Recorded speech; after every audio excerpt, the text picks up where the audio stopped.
speech, I found a topic that was interesting to me. I chose an article entitled Domestic Violence, Children, and Toxic Stress.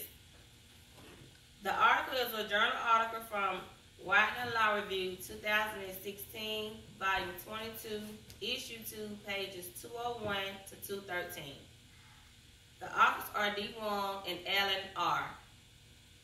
Did you know that more than 15 million children live in a family where they witness domestic violence between their parents? I chose this article because growing up in a home where I personally witnessed domestic violence really hit home for me. The author thesis explains the effects of domestic violence can result in long-lasting or permanent harm to the child.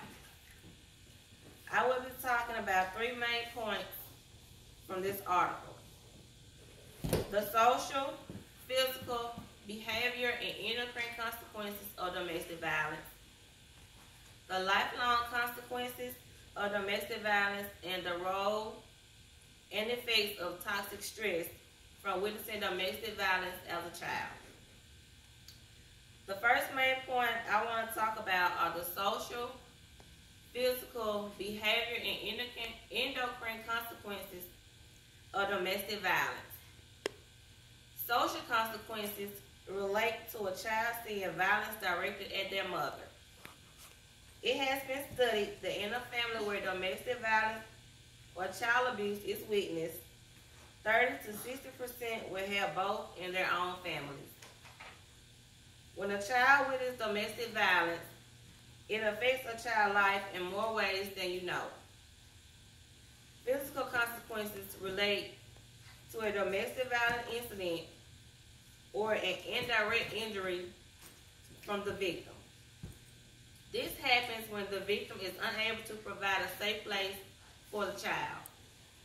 Behavior and endocrine consequences are the most significant consequences. These consequences cause poor social, emotional, and growth development of the child. It also causes poor mental and physical health in adulthood. The effects often cause anxiety, withdrawal, attention problems, and depression.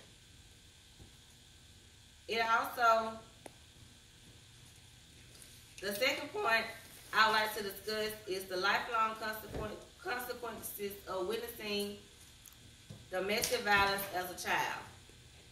The more a child sees episodes of domestic violence or trauma, the worse the effects are.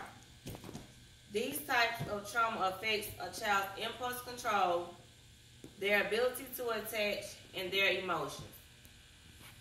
They are known to have less empathy for themselves and others. They don't recognize their emotions or the emotions of others. They are also at a high risk for mental and physical issues. The last point I would like to discuss is how toxic stress play a big role in a child's life and can also have its effects on children who have witnessed domestic violence. Not all stress is bad stress.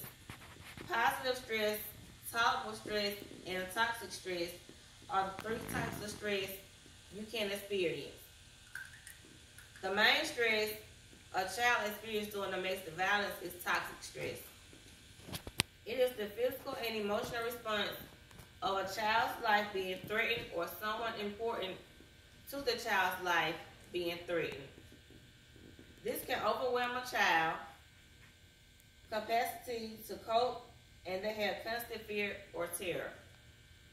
Toxic stress changes a child's social and behavioral functions. These changes cannot easily be detected because toxic stress during childhood slows the process of the brain growth and development.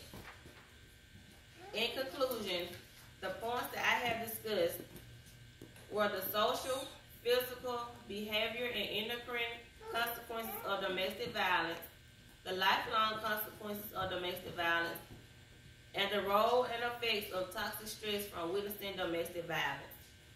This article was an eye-opener for me because I clearly understand the things I was experiencing experiencing as a child growing up in a home where domestic violence